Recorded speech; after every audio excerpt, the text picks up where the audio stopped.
Booking an Airbnb used to be a great way to travel. It was personal, affordable, and you felt like you were sticking it to the man by skipping overpriced hotels.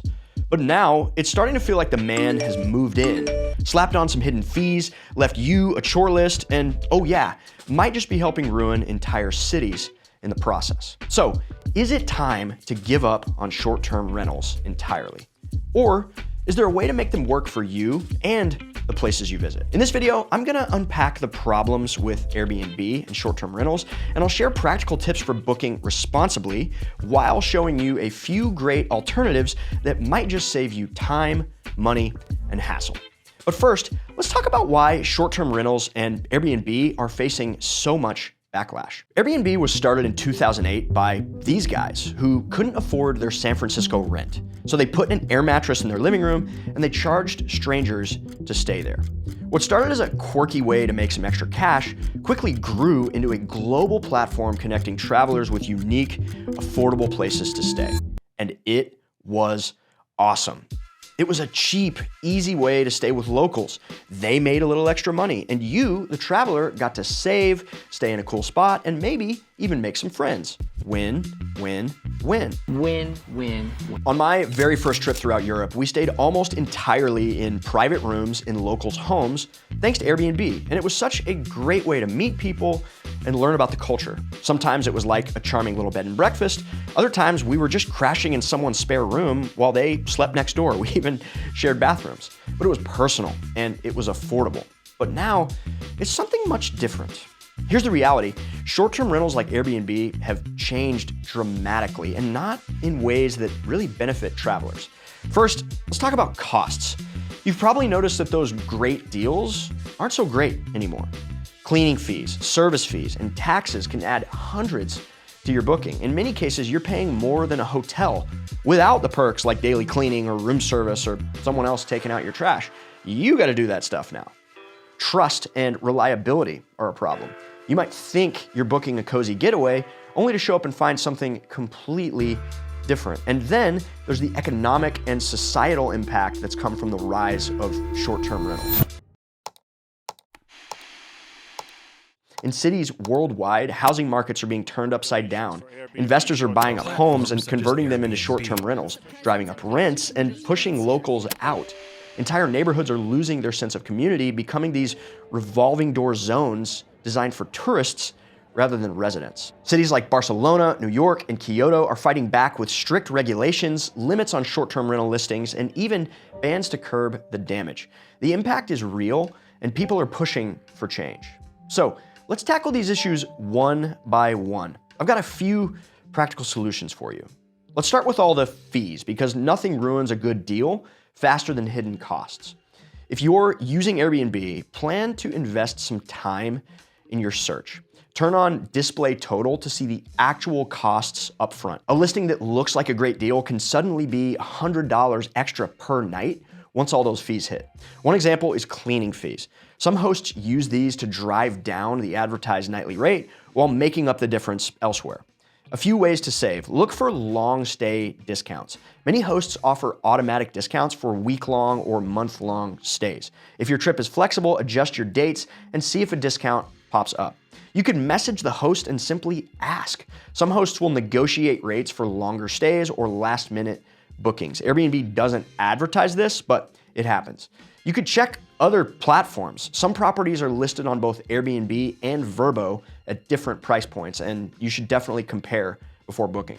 I also recommend you know what's driving the cost. Platforms like Airbnb, Vrbo, and Booking.com take a big cut in the form of service fees, which mean hosts often raise prices to compensate. On Airbnb, many times the fees are split between guests and hosts, but no matter the structure, that extra cost gets baked in. And so a great way to save is book direct whenever possible. By cutting out the middleman, you and the host both save money. I've done this for years, and it definitely takes some searching and sleuthing.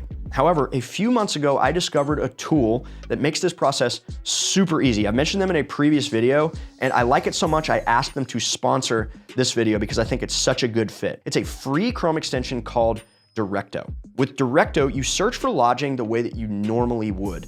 And once you find a place you like, Directo scans for contact info or alternate booking options that connect you directly with the host or property owner.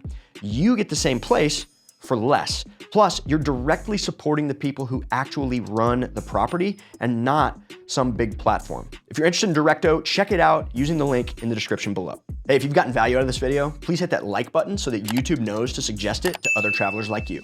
Thanks. Okay, next, how to avoid disappointment and unpleasant surprises when booking Airbnbs or other short-term rentals. The best way to get what you want is to know what you want, all right? And I know that sounds kind of cliche, but really, you should start by making a list of your deal breakers. Do you need blazing fast Wi-Fi for remote work? Are you traveling with kids and need a crib or a high chair? Planning a longer stay and want a washing machine or a full kitchen?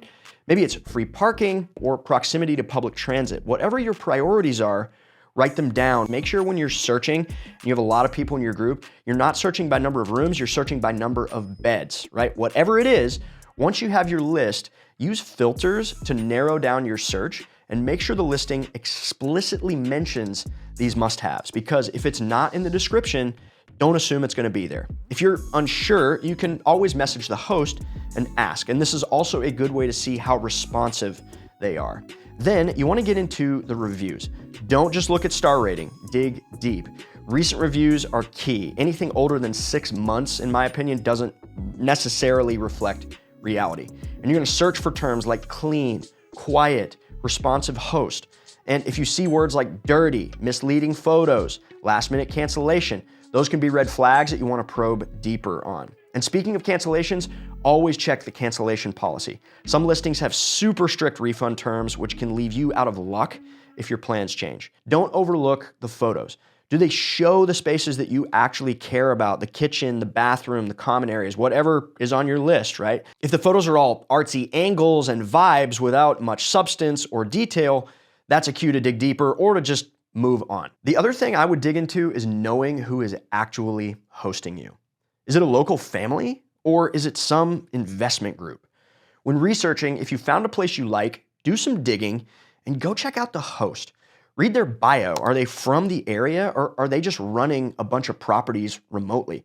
How many listings do they have? That can be a cue as well. And honestly, even if you don't care about the economic and societal side of this stuff, working with a local is still just a better experience. Some of our favorite places we've ever stayed were private homes hosted by locals where it was on their property like a mother-in-law suite. So you get to meet a local or hang out with a local family, but you also get some privacy. We stayed at this place in Leiden in the Netherlands, for example, where the view out our back door was a historic windmill. Our host even gave me a tour of the mill, and it was awesome.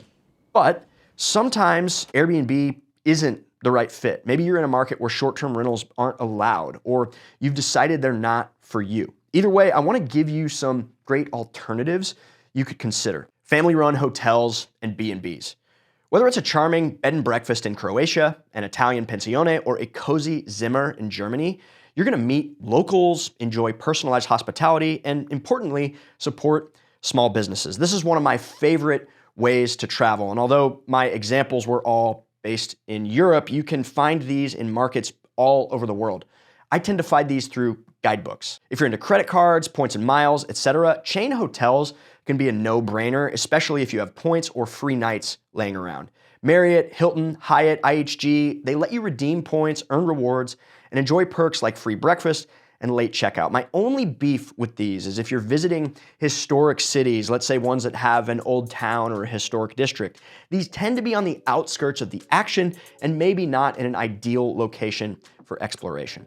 Agrotourism is another cool option. On our trip to the Dolomites, we stayed at a family-run agriturismo, a working farm that hosts guests. We had fresh bread, fresh milk, and stunning mountain views. It was peaceful and authentic. These are called different things in different countries, but for example, we used agriturismo.it in Italy. Hostels aren't only for backpackers. Many hostels offer private rooms with stylish modern designs and co-working spaces, making them a solid option for budget-conscious travelers who want a little comfort. If you love animals, Trusted House Sitters is a platform that lets you stay in someone else's home for free while caring for their pets. It's a win-win for budget-friendly travel and cozy homestays. And these are just the tip of the iceberg on Airbnb and popular short-term rental alternatives. My friend Nora actually wrote an amazing guide to Airbnb alternatives, especially for digital nomads and longer-term travelers. But honestly, there's so much gold in there for anyone. I went ahead and linked it below. And hey, any trip you take, you're gonna need to make sure you have the right apps on your phone. So check out this next video for my breakdown on the travel apps that you shouldn't leave home without. Thanks so much for watching. Happy travels.